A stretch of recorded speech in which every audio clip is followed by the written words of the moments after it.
le milieu de travail, c'est un des milieux dans lequel le décès périnatal est le plus tabou et le plus banalisé. Je pense que c'est comme si le monde, ils veulent pas vraiment, pas qu'ils veulent pas en parler, là, mais ils comprennent, puis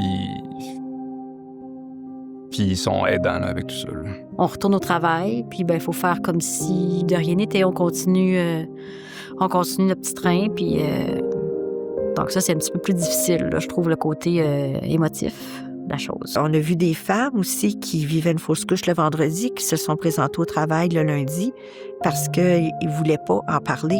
Ils ne savaient pas comment l'annoncer, ils avaient peur d'être jugés, ils ne voulaient pas entendre des commentaires désagréables des collègues. Donc, ils ne faisaient juste pas en parler. Les gens, c'est comme si les gens ne comprennent pas, par conséquent, ne peuvent pas vraiment avoir la réelle empathie ou reconnaissance que tu aurais besoin. Tu sais, ils voient pas, ils reconnaissent pas ce que tu as vécu. Fait que tu fais juste mettre ça de côté, passer à un autre appel, puis recommencer à travailler.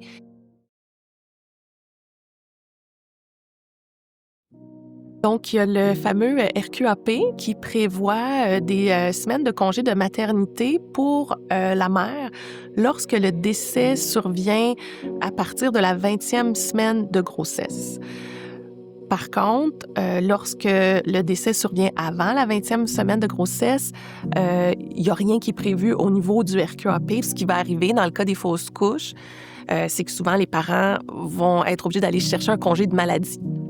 C'est pas toujours évident pour les parents d'obtenir ce congé-là. Mes fausses couches que j'ai fait là, en bas de 9 semaines et moins, t'as rien pour ça.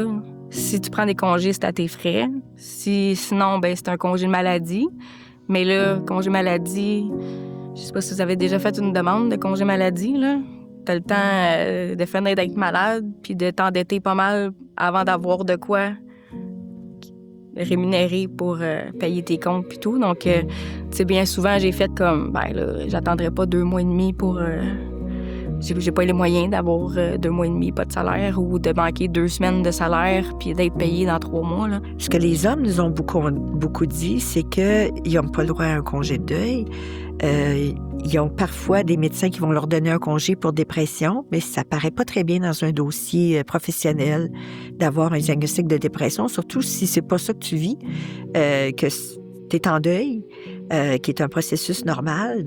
Il y en a d'autres qui nous disaient, quand elles allaient chez le médecin avait de la difficulté des fois à trouver la case à cocher. Dans quelle case est-ce que le fait d'avoir vécu une fausse couche puis d'être en période de deuil, où ça rentre dans le formulaire, tu sais, pour pouvoir avoir un congé de maladie. Et certaines avaient, par exemple, un trouble d'adaptation ou autre sorte là, de diagnostic, si on peut dire. Et il y en a qui se sentaient un peu heurtés de ça parce qu'ils se disaient « j'ai pas un trouble d'adaptation, je suis en deuil ». C'est pas pareil. Alors c'est vrai qu'on entend des histoires terribles où les patientes ont eu un traitement, elles sont reparties avec une belle ordonnance, prenaient ces médicaments-là sans arrêt de travail, ça paraît hallucinant. Donc ça, faut pas oublier l'arrêt de travail initial, ça c'est sûr. Mais après, il n'y a pas de délai qui est recommandé. C'est en fonction de la patiente.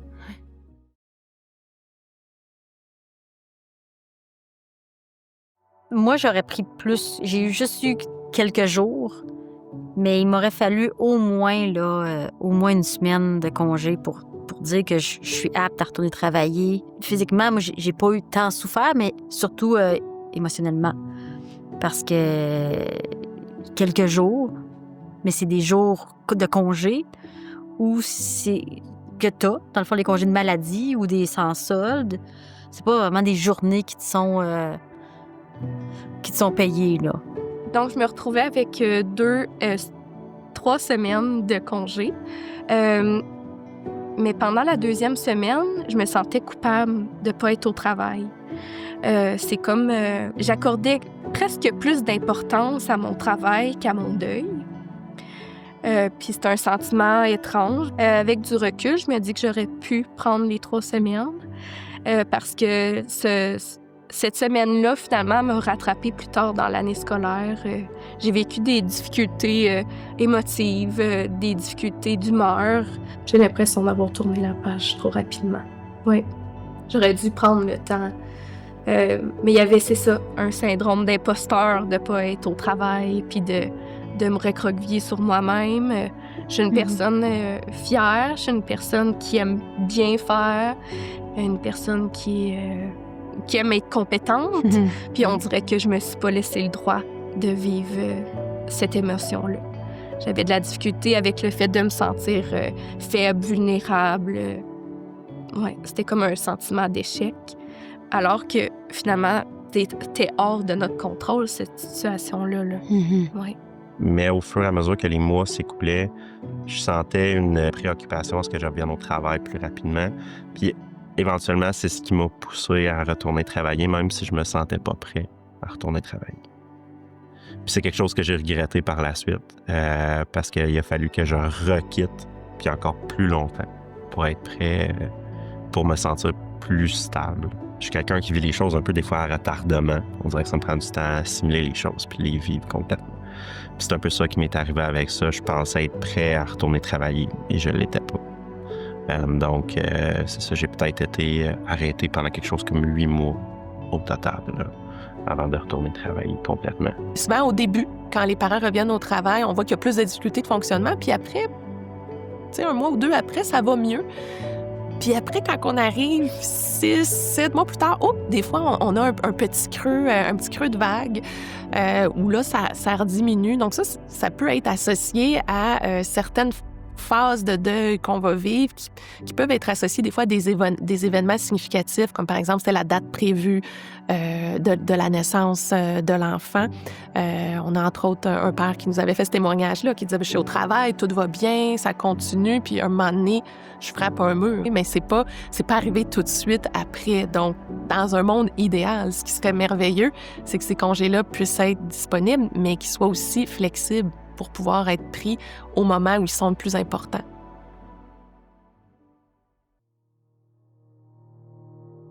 Mais en fait, c'est que ça amène plusieurs défis pour l'organisation. Ça amène un impact sur la présence au travail, sur l'absentéisme. Le deuil périnatal aussi entraîne des invalidités qui peuvent se perdurer dans le temps. Parfois, des travailleuses ont un arrêt de travail pour quelques semaines. Des fois, ça se prolonge. Donc, c'est vraiment... ça amène des défis. Dans mon laboratoire de recherche, on mène différents projets là, auprès de ces parents travailleurs-là. On a une grande étude là, longitudinale où on a suivi des parents qui avaient vécu un décès périnatal dans les 12 derniers mois. Ce qu'on a vu d'abord, c'est des symptômes de deuil périnatal qui sont assez élevés jusqu'à au moins 9 mois après le décès. Et la plupart du temps, 9 mois après le décès, ces femmes et ces hommes-là sont de retour au travail. Donc, ça nous a amené au constat de dire, il y a plusieurs de ces parents-là qui sont de retour au travail avec des symptômes de deuil élevés qu'ils amènent avec eux. Nous, ce qu'on a remarqué dans nos données, c'est que ce qui se vivait le plus chez les femmes qui retournaient au travail avec des symptômes élevés de deuil, c'est qu'on voyait qu'il y avait des difficultés de concentration au travail, par exemple. Ça pouvait même mener des fois, dans certaines études, ils vont dire que ça peut mener à plus d'accidents de travail ou d'erreurs au travail. Un élément qui était particulièrement élevé, c'était le manque d'énergie, le manque de motivation aussi au travail. Je vous dirais, dans nos données, là, 95% des hommes et des femmes qu'on avait sondés disaient qu'au moins le quart du temps qu'ils étaient au travail, ils sentaient qu'il manquait d'énergie, qu'il manquait de motivation dans leur travail. Donc ça, c'était quand même des données assez importantes. Il y a des parents qui nous ont parlé de faire 25 heures par mois de présentéisme. C'est presque une semaine complète de travail où ils n'étaient pas vraiment efficaces au travail. Il y a des hommes qui nous ont parlé d'avoir perdu leur emploi parce que les employeurs ne les trouvaient pas assez efficaces ou si performants. Ils trouvaient qu'ils avaient perdu la flamme. Puis ça aussi, ça vient encore d'une mécompréhension dans la société des impacts du décès périnatal. Comme tu n'as pas connu ton petit bébé, tu ne devrais pas être touché autant que ça, puis tu devrais retourner au travail. Il y a des gens pour lesquels ça va prendre beaucoup dans leur quotidien, ça va affecter leur sommeil, leur appétit, leur concentration. Et s'il y a beaucoup de rumination, qui pensent beaucoup à ça, qui sont dans la recherche des causes, bien, c'est sûr qu'ils sont pas efficaces au travail. Puis ça peut être dangereux ou ça peut être délétère de les retourner dans cet état-là. Fait que moi, je suggère toujours un arrêt de travail, mais c'est pas obligatoire.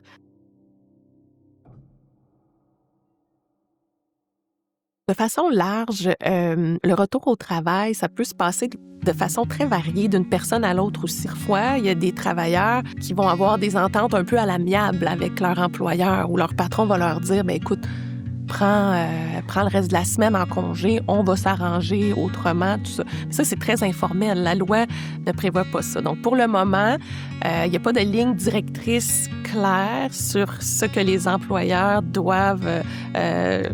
peuvent fournir comme soutien là, aux travailleurs qui vivent un décès périnatal par fausse couche.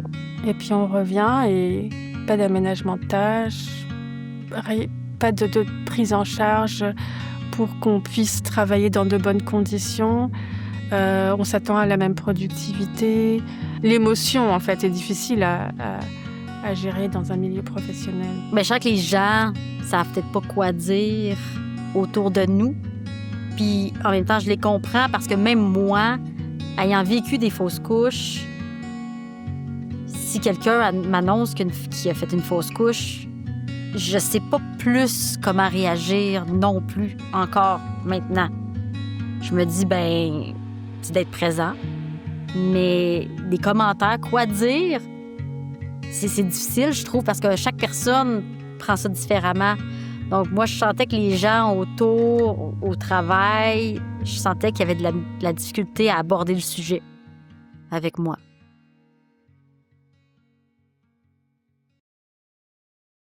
Je pense que le travail peut aider certaines patientes à reprendre un cours de la vie actif qui peut vraiment aider. Mais sinon, j'ai pas eu de congé.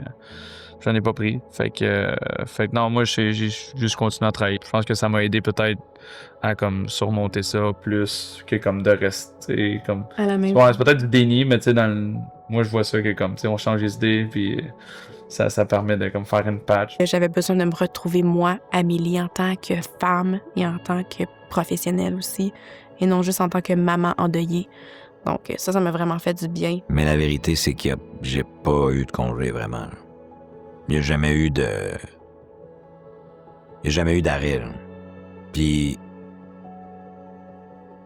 je pense que c'est une bonne chose dans mon cas. Je pense que ça m'a aidé à passer à travers. On m'avait fortement conseillé de prendre un temps de pause. Mais,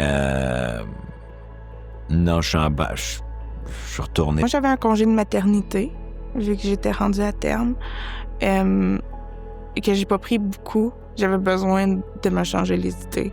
Après quelques mois, je tournais en rond, puis j'étais juste dans mon stress post-traumatique, puis j'avais besoin de sortir de la maison. Mais le fait de travailler, on dirait que ça permettait pour moi de penser à autre chose, puis que la vie continue. Moi, ça m'a aidé de retourner au travail rapidement. Suite à la naissance de Rémi, on m'a donné un congé de 1 mois. Pour rester à la maison puis pour reprendre des forces aussi. J'en suis très reconnaissante. J'aurais pas pris plus. J'avais quand même hâte de retourner travailler parce que c'est dans l'action, ça fait du bien parfois là, de des fois être trop dedans aussi, là, on finit par être dans un tourbillon, là, dans une tempête, donc il fallait que je m'en sorte un petit peu. Je veux pas dire que ça a été quand même facile de retourner au travail, mais ça m'a vraiment fait du bien. Mais ce mois-là m'a permis vraiment de me reposer. Ça m'a permis aussi de me sentir plus prête à affronter la vie, les réalités de la vie autour. Là. Donc, de me sentir mieux aussi dans mon corps. Je suis retournée travailler assez rapidement. J'avais besoin de me changer les idées. Là. Je tournais en rond dans la maison. Je sais pas si j'aurais pu retourner à temps plein tout de suite, mais je travaillais peut-être 2 à 3 jours semaine. Puis j'avais des collègues au bureau avec qui je m'entendais bien. L'ambiance au bureau était bonne, donc j'avais envie de retourner là, après ce mois-là à la maison. Là. Je ruminais beaucoup, je dormais peu, donc ça m'a fait du bien de retourner. Je suis quelqu'un qui a pas peur de parler de ce qu'il vit au quotidien avec ses collègues, donc j'ai eu du support, évidemment. Donc, que mes collègues aient vécu le même genre de peine ou non, je me sens très, très, très accueilli. Donc, les gens avaient une oreille attentive et tout ça. Encore une fois, il n'y a pas de solution parfaite là. Ça dépend un petit peu de l'implication de la grossesse, du travail de la patiente. C'est sûr que quelques jours, ça paraît vraiment important. Puis après, il faut adapter. Il faut adapter par rapport à sa santé, par rapport à sa santé mentale, par rapport à son travail. Il faut savoir prendre le temps, il faut savoir donner des médicaments pour la douleur, un arrêt de travail potentiel s'il y a besoin. C'est difficile des fois de les partager parce que c'est très varié, hein, l'expérience de la fausse couche d'un parent à l'autre. Il peut y avoir tout un historique, un contexte aussi autour de cette fausse couche-là qui va varier beaucoup là, d'une personne à l'autre. Nous, dans les personnes qu'on a sondées, les gens ont pris entre 0 et 38 semaines de congé lorsqu'ils ont vécu une fausse couche. Donc, vous voyez qu'il y a comme... C'est très variable. Par contre, je voudrais 70% de nos participants avaient pris entre 1 et 4 semaines. Donc, on voyait que ça se situait beaucoup au niveau du 1 mois de congé. Pour la majorité là, de nos participants, c'est cette durée-là qui avait été nécessaire pour eux avant de retourner travailler. Le but, c'est d'accompagner, mais d'offrir un accompagnement qui est personnalisé à ces travailleuses et les diriger vers les ressources qu'elles ont besoin. Peut-être un autre élément qu'on n'a pas parlé encore, c'est les différents accommodements possibles dans les milieux de travail. Les parents qui nous ont parlé, qui ont bien apprécié, là, normalement, c'est la possibilité des fois de faire un retour progressif. Donc, quand c'est possible de revenir graduellement au travail, donc de commencer, par exemple, pas à temps plein, 2-3 jours par semaine, puis d'augmenter graduellement. Seulement, ça facilite le retour. La possibilité de faire des modifications au niveau, des fois, de l'horaire de travail, donc la flexibilité de ce côté-là, ça pouvait aider. Puis au niveau du lieu de travail, donc le fameux télétravail, ça, il y a beaucoup de parents qui nous ont mentionné avoir apprécié la possibilité de faire ça parce que ça leur permettait, des fois, quand il y avait des vagues d'émotions ou des moments plus difficiles au travail, mais sont à la maison, sont dans leur milieu. Donc ça peut être aidant aussi. Bon, malheureusement, c'est pas tous les emplois là, qui permettent ce type d'accommodement-là, mais quand c'est possible de le faire, ça peut être une bonne alternative aussi. Il y a des femmes qui nous ont dit comment la pandémie les a aidées avec le télétravail parce qu'elles pouvaient continuer de travailler à la maison et personne ne les voyait pleurer devant leur ordinateur. Fait qu'il y a vraiment toutes sortes de profils au niveau du retour au travail. Mais l'absence de congé pour les pères ou pour l'autre parent, ça fait que les hommes et les femmes ne peuvent pas s'accompagner dans leurs émotions de deuil et se donner du soutien s'ils en ont envie, s'ils ressentent ce besoin-là. Quand on parle des recommandations pour les milieux de travail par rapport au décès périnatal, c'est un peu les mêmes recommandations que je donnerais autant pour un employé qui a vécu une fausse couche que pour un employé qui a vécu une morte-naissance ou un décès néonatal. T'sais. En fait, les parents, ce qu'ils veulent, c'est qu'on reconnaisse qu'ils viennent de vivre quelque chose de difficile, qu'on banalise pas, qu'on leur demande c'est quoi leurs besoins. Parce que certaines personnes vont leur dire, moi, j'ai pas besoin d'être tenue par la main, j'ai pas besoin de raconter mon histoire à tout le monde, j'ai juste besoin qu'on me dise wow, je vois que je comprends que tu as vécu quelque chose de difficile. As-tu besoin de quelque chose en particulier? Est-ce que je peux faire quelque chose pour t'aider? Tu sais, c'est juste cette reconnaissance-là. Donc d'être écouté. C'est surprenant parce que c'est assez simple. De l'écoute, de la bienveillance, de l'empathie. Comment est-ce qu'on peut aller à la rencontre de ces deux mondes-là, le monde du décès périnatal, du deuil périnatal et du milieu de travail? Je vous dirais, c'est deux mondes qui se parlent pas beaucoup habituellement, donc c'est intéressant d'aller investiguer ça parce que les parents ils vont pas nécessairement laisser leur deuil à la maison quand ils franchissent la porte du travail. Même si on veut souvent partager la vie personnelle, la vie professionnelle, c'est que c'est pas comme ça que ça se passe dans la réalité.